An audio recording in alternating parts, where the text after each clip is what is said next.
Me llamo Antonia Vargas. Tengo 63 años.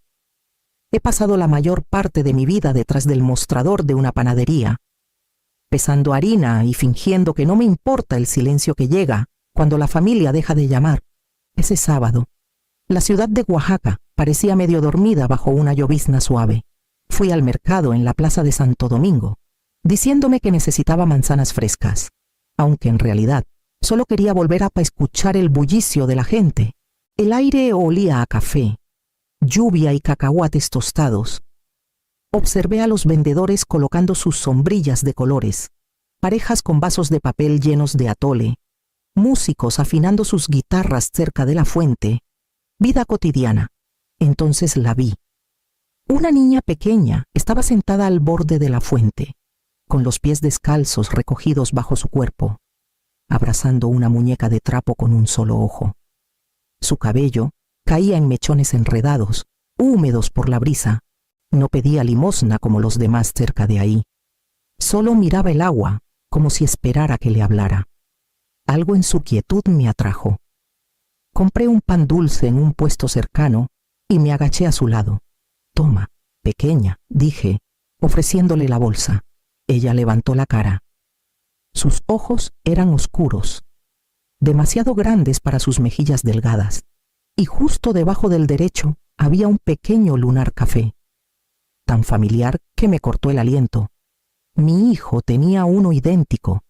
La niña parpadeó, dudó, y luego susurró. «Abuela», esa palabra rompió el aire. Me quedé helada. El sonido del mercado se desvaneció hasta que solo quedó la lluvia, cayendo suavemente entre nosotras mientras ella esperaba que yo hablara. La niña se llamaba Lila. Lo dijo en voz baja, como si la palabra pudiera desvanecerse si la pronunciaba demasiado fuerte. Cuando le pregunté por sus padres, señaló hacia el río, al otro lado del puente de San Jacinto, en Oaxaca. Su mano era pequeña, temblando de frío. La seguí bajo la llovizna, cruzando banquetas llenas de charcos y el olor a asfalto mojado. El aire se volvió más pesado al llegar bajo el puente. Los sonidos de la ciudad, carros, risas, música se apagaron en un murmullo de lluvia y tráfico sobre nuestras cabezas. Lila se detuvo cerca de un montón de cajas de cartón aplastadas y cajones de plástico.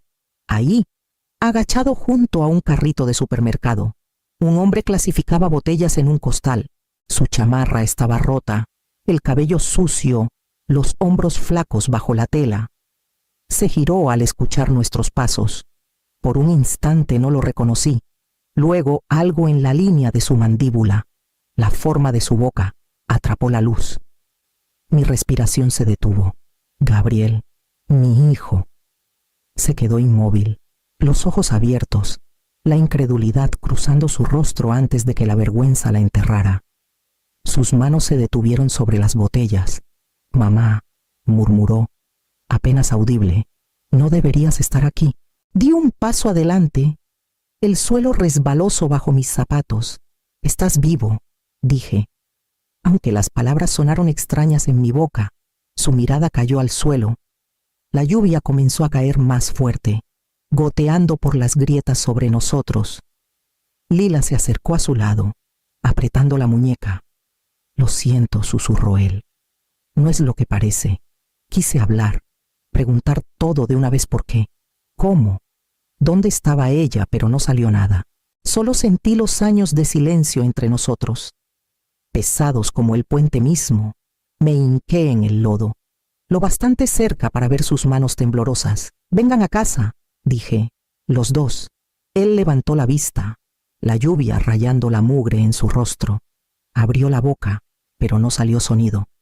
Luego asintió una vez, casi imperceptible, y abrazó a Lila como si ella fuera lo único que lo mantenía en pie. Los tres nos quedamos ahí, bajo el rugido gris del puente. La ciudad moviéndose arriba, sin saber que una madre había encontrado a su hijo otra vez. Esa noche, la casa se sentía más pequeña de lo que recordaba. El calentador zumbaba suavemente, llenando el silencio que ninguno sabía cómo romper. Lila se había quedado dormida en el sofá. envuelta en una cobija vieja que aún olía ligeramente a canela de años pasados. Me senté frente a Gabriel en la mesa de la cocina, la misma donde alguna vez celebramos sus cumpleaños. Esperamos la carta de aceptación de la universidad y, después, lloré por su ausencia. Mantuvo los ojos en la taza entre sus manos, girándola lentamente, como si el movimiento pudiera darle tiempo. «Te debo la verdad», dijo al fin. Su voz era áspera, desconocida. Me contó que todo comenzó con Sofía, su voz suave, su sonrisa rápida, la forma en que podía torcer cualquier discusión para hacer parecer que ella era la víctima. Ella le susurró que yo era tóxica, que quería controlarlo, que nunca la vería como suficiente, y él le creyó. Ella dijo que necesitábamos distancia, murmuró. Un nuevo comienzo, lejos de tus juicios. Hizo una pausa, avergonzado. Ella eligió Suecia. Dijo que tenía un primo allá que podía ayudarnos con visas, permisos de trabajo. Vendí todo lo que tenía mi camioneta, las herramientas, hasta la guitarra vieja de papá por las cuotas de inmigración. Mi pecho se apretó.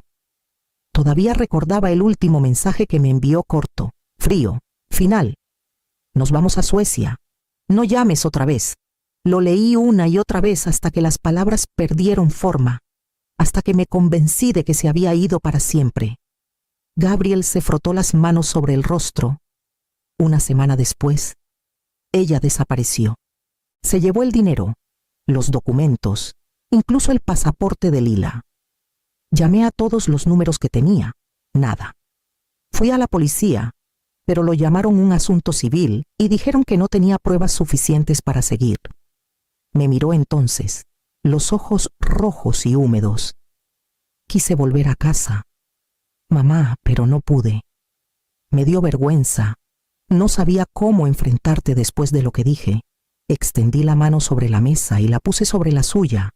Su piel estaba fría, los nudillos en carne viva. Ella te dijo que yo era tóxica, susurré. Y dejé que me borrara. Nos quedamos ahí mientras la lluvia golpeaba suavemente las ventanas. Años de enojo, confusión y silencio flotaban entre nosotros como vapor saliendo del té intacto. En algún lugar de esa quietud, sentí algo cambiar, no el perdón. Aún no, pero el leve calor de algo que podría crecer hacia él. El vapor llenó el baño cuando abrí la llave. Las tuberías gruñendo por el uso repentino. Lila estaba en la puerta, tímida y quieta, sus brazos delgados abrazando esa muñeca rota. «Está bien», le dije suavemente. «El agua está tibia». Dudó. Luego me dejó ayudarla a subir a la tina. Lavé la mugre de sus manos y cabello, el agua volviéndose gris. Luego clara otra vez. No habló mucho, solo susurró. Gracias cuando la envolví en una toalla que olía ligeramente a lavanda. Por un momento, vi su reflejo en el espejo, mejillas rosadas por el calor, ojos entrecerrados de comodidad. Una niña no debería verse tan grande. En la cocina, removí una olla de caldo de pollo, la misma receta que mi esposo elogiaba en noches frías. El aroma llenó la casa, ahuyentando el aire mustio de años silenciosos. Puse un plato frente a Gabriel sin decir palabra. Comió despacio, como si no estuviera seguro de merecerlo. Cuando terminó, fui al closet del pasillo y saqué el abrigo que había sido de su padre, un chamarra gruesa, gastada en los codos, pero aún resistente. Lo puse sobre el respaldo de su silla. «Es tarde», dije. «Lo necesitarás mañana». Asintió, con los ojos bajos, la voz apenas un susurro. «Gracias, mamá». Más tarde, preparé el sofá, pero Lila no quiso dormir sola. Se acurrucó entre nosotros, pequeña y cálida. Su respiración suave contra la casa silenciosa.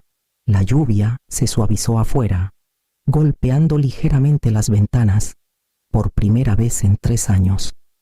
Las habitaciones ya no se sentían embrujadas. La casa olía a caldo.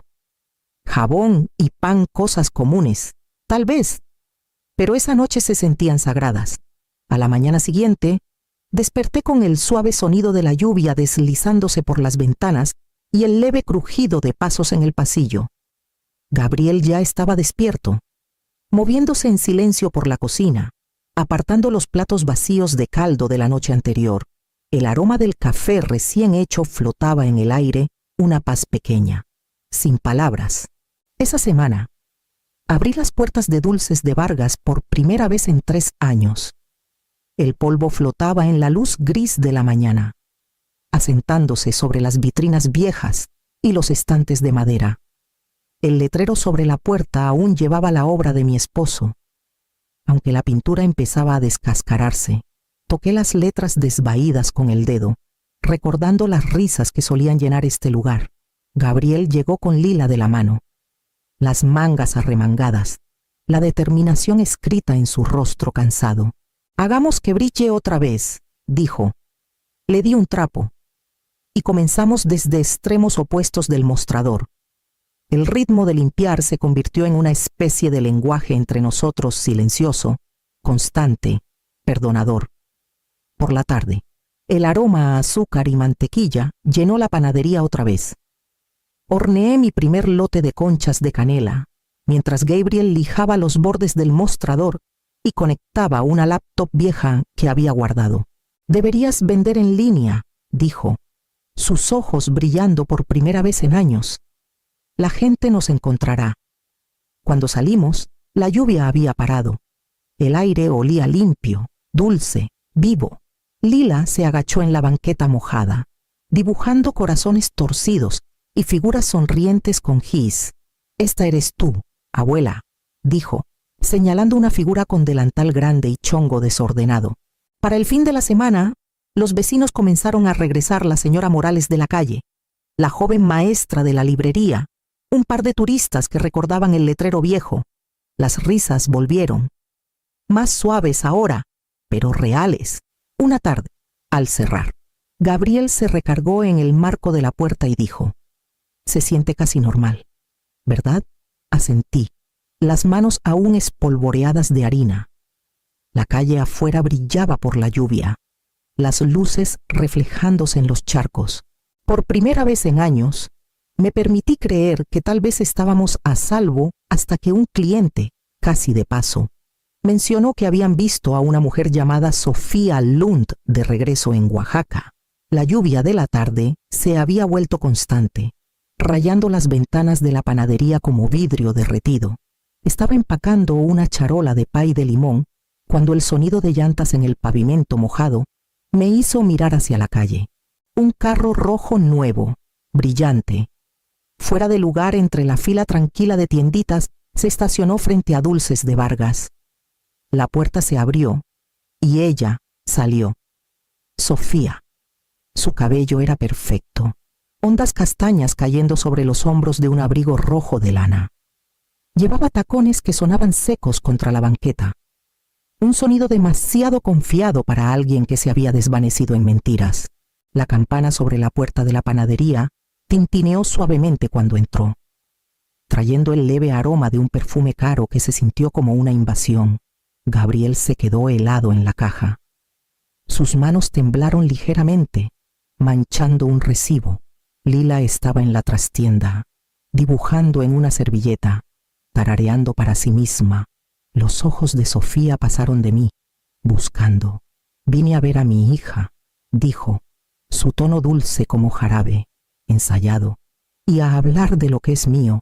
«Lo que es tuyo», repetí, mi voz calma pero tensa.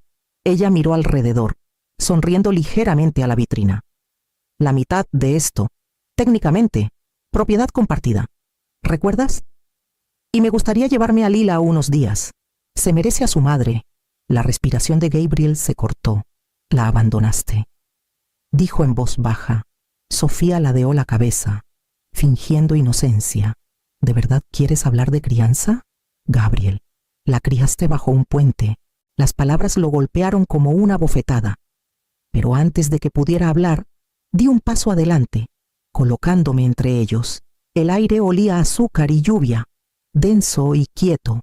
«Tú la dejaste ahí», dije con firmeza. «No tienes derecho a llamarte su madre».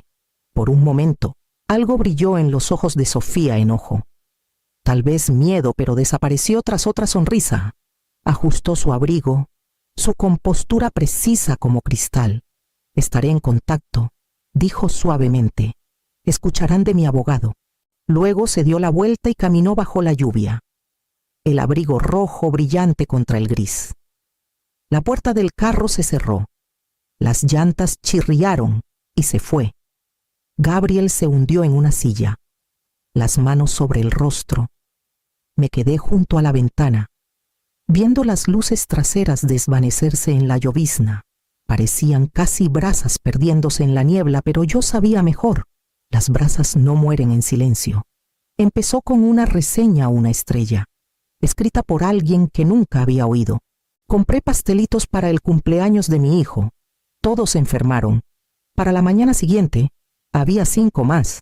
Al caer la noche, 50. Cada una sonaba ensayada, como un guión copiado y pegado. Luego vino la publicación que se esparció por todos lados, una foto de un niño en una cama de hospital, una caja de dulces de Vargas colocada cuidadosamente a su lado. El pie de foto decía: esto pasa cuando la codicia envenena a los pueblos pequeños. Los pedidos se desvanecieron de la noche a la mañana. Vecinos que conocía desde hace décadas evitaban mi mirada. El aroma a azúcar y canela aún flotaba en la panadería. Pero ya no reconfortaba, pesaba como culpa. Cuando Lila llegó de la escuela, sus hombros caían bajo su mochila. Dijeron que hacemos dulces envenenados, susurró. Sus ojos brillaban, valientes pero a punto de romperse. Me arrodillé a su lado. No hiciste nada malo, dije, aunque mi propia voz temblaba. Gabriel estaba en el mostrador, revisando comentarios que se multiplicaban como maleza. Tal vez ella gana otra vez. Mamá, dijo en voz baja. Tal vez esto es todo lo que quería. Me quedé ahí, sintiendo las palabras hundirse en mí como piedras. Luego me giré hacia el teléfono viejo junto a la caja. Cuando Rafael Gómez contestó firme, familiar, casi lloro de alivio. Vi las publicaciones, dijo. Es grave, es ella. Logré decir, Sofía. Hizo una pausa. Su voz calma pero afilada con propósito. Entonces empezamos a pelear. Afuera, la lluvia golpeaba las ventanas. Adentro, sentí algo más firme crecer en mí, no enojo, no miedo, sino determinación. La tormenta podía venir. La enfrentaríamos. Rafael llegó 2 mañanas después, cargando un maletín que parecía más viejo que nosotros. A su lado estaba una mujer de unos 30 años, de mirada aguda y tranquila. Ella es Isabel Torres, dijo. Es abogada asociada en mi equipo, maneja los litigios. Nos sentamos alrededor de la mesa de la panadería. El olor de muffins enfriándose llenando el aire. Rafael abrió sus archivos, esparciendo papeles sobre la madera gastada. Empecemos con lo que sabemos, dijo. Las reseñas, la foto, la amenaza de custodia, todo apunta a ella. La voz de Isabel era firme. Rastreamos las direcciones IP de las cuentas falsas. Todas vienen del mismo lugar en Tlaxcala, un departamento rentado bajo el nombre de soltera de Sofía Lund. Deslizó los impresos hacia mí. Mis manos temblaron al leerlos. Rafael continuó. Sacando otra carpeta, el niño en esa foto del hospital. Su madre confirmó que fue tratado por un ataque de asma, no por intoxicación. Los registros del hospital coinciden con nuestra línea de tiempo. Obtuvimos un registro de urgencias redactado bajo citación y una declaración jurada de la madre del niño confirmando que fue asma, no intoxicación. Isabel asintió. Y la foto fue montada con una caja de dulces vieja que encontró en línea. Tenemos marcas de tiempo para probarlo. Gabriel se inclinó hacia adelante, el rostro pálido pero decidido. Y el negocio Rafael sonrió ligeramente, la clase de sonrisa que solo viene de la certeza. Ella no tiene derecho. El acuerdo de divorcio incluye una cláusula que probablemente olvidó Sofía, renunció a cualquier derecho sobre bienes compartidos. El documento está notariado y sellado. Una línea acaba con su caso. Por un largo momento, nadie habló. El sonido de la lluvia contra el vidrio llenó el silencio, constante y firme. Miré la montaña de papeles frente a nosotros no como evidencia de guerra, sino de supervivencia. No solo estaba defendiendo una panadería, defendía el nombre de mi hijo, la paz de su hija y la verdad que construimos con nuestras propias manos. El miedo que una vez me dominó comenzó a desvanecerse, reemplazado por algo más callado, más fuerte, una especie de fe que no necesitaba palabras. El juzgado olía ligeramente a papel y lluvia. Los reporteros abarrotaban el pasillo, sus cámaras destellando antes de que las puertas siquiera se abrieran. Me senté junto a Gabriel en la mesa de la defensa. El sonido de abrigos rozando y chismes susurrados llenando el lugar. Frente a nosotros, Sofía estaba con su abogado, su abrigo rojo cuidadosamente puesto sobre la silla, como un disfraz que no podía quitarse del todo. Cuando el juez entró, el salón se sumió en silencio. El abogado de Sofía se levantó primero, hablando con indignación ensayada. Mi cliente fue engañada, su señoría. Se le negó su parte legítima de la propiedad y el acceso a su hija. Sofía se secó los ojos con un pañuelo, las lágrimas cayendo perfectamente a tiempo. Isabel se levantó después, tranquila y firme. Su señoría comenzó. Las pruebas demostrarán que las demandas de la señora Lund carecen totalmente de mérito. Su voz tenía una precisión silenciosa que llenó el salón sin elevarse. Una por una, presentó las pruebas direcciones IP, vinculando las reseñas falsas al departamento de Sofía, los registros hospitalarios desmintiendo la intoxicación y finalmente el acuerdo de divorcio. Isabel entregó el papel al secretario, quien lo pasó al juez. El sonido de las páginas al voltearse fue más fuerte que cualquier otra cosa en la sala. Este documento, continuó Isabel, fue firmado y notariado por la señora Lund, confirmando que renunció a cualquier reclamo futuro sobre propiedades o ingresos derivados de los negocios del señor Vargas. El juez ajustó sus lentes, leyendo la línea 2 veces antes de hablar. Señora Lund, dijo, mirándola directamente, ¿firmó esto por su propia voluntad? Sofía abrió la boca, pero no salió sonido. Su abogado se inclinó hacia ella, susurrando, pero ella se quedó helada. Su rostro pálido bajo el maquillaje. Las cámaras sonaban como martillitos. Tras una pausa, el juez habló de nuevo. El tribunal declara estas demandas inválidas. Este caso se desestima. Además, dadas las pruebas presentadas, ordeno una revisión por posible fraude y difamación. El mazo golpeó una vez, seco como trueno. Los hombros de Gabriel se relajaron. Tomó mi mano, apretándola fuerte. Sus dedos temblando no de miedo, sino de alivio. Afuera, los reporteros se arremolinaban, pero el sonido se desvaneció tras las puertas del juzgado. Salimos al aire libre, la lluvia cayendo suavemente en los escalones. Por un largo momento, nadie habló. La ciudad se movía a nuestro alrededor, ordinaria y gris, mientras la tormenta que había gobernado nuestras vidas se alejaba silenciosamente. Pasaron las semanas, y Dulces de Vargas volvió a respirar. Los estantes se llenaron de panes dorados y pasteles azucarados. El aire cálido con canela y risas. Los clientes habituales regresaron, vecinos que ahora sonreían un poco más.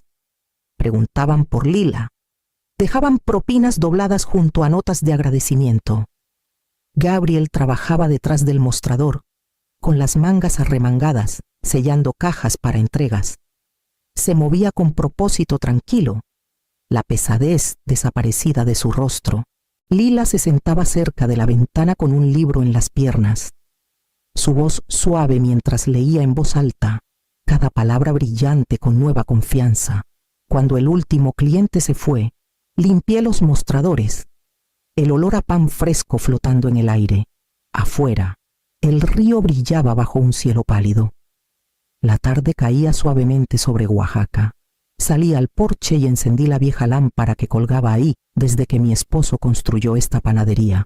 Su luz se derramó por los escalones, constante y dorada. Me quedé ahí un buen rato, viendo la luz extenderse en la llovizna. Antes pensaba que el amor significaba aferrarse, susurré. Ahora sé que significa iluminar el camino de regreso. La ciudad murmuraba más allá del río. Viva otra vez, como el perdón mismo.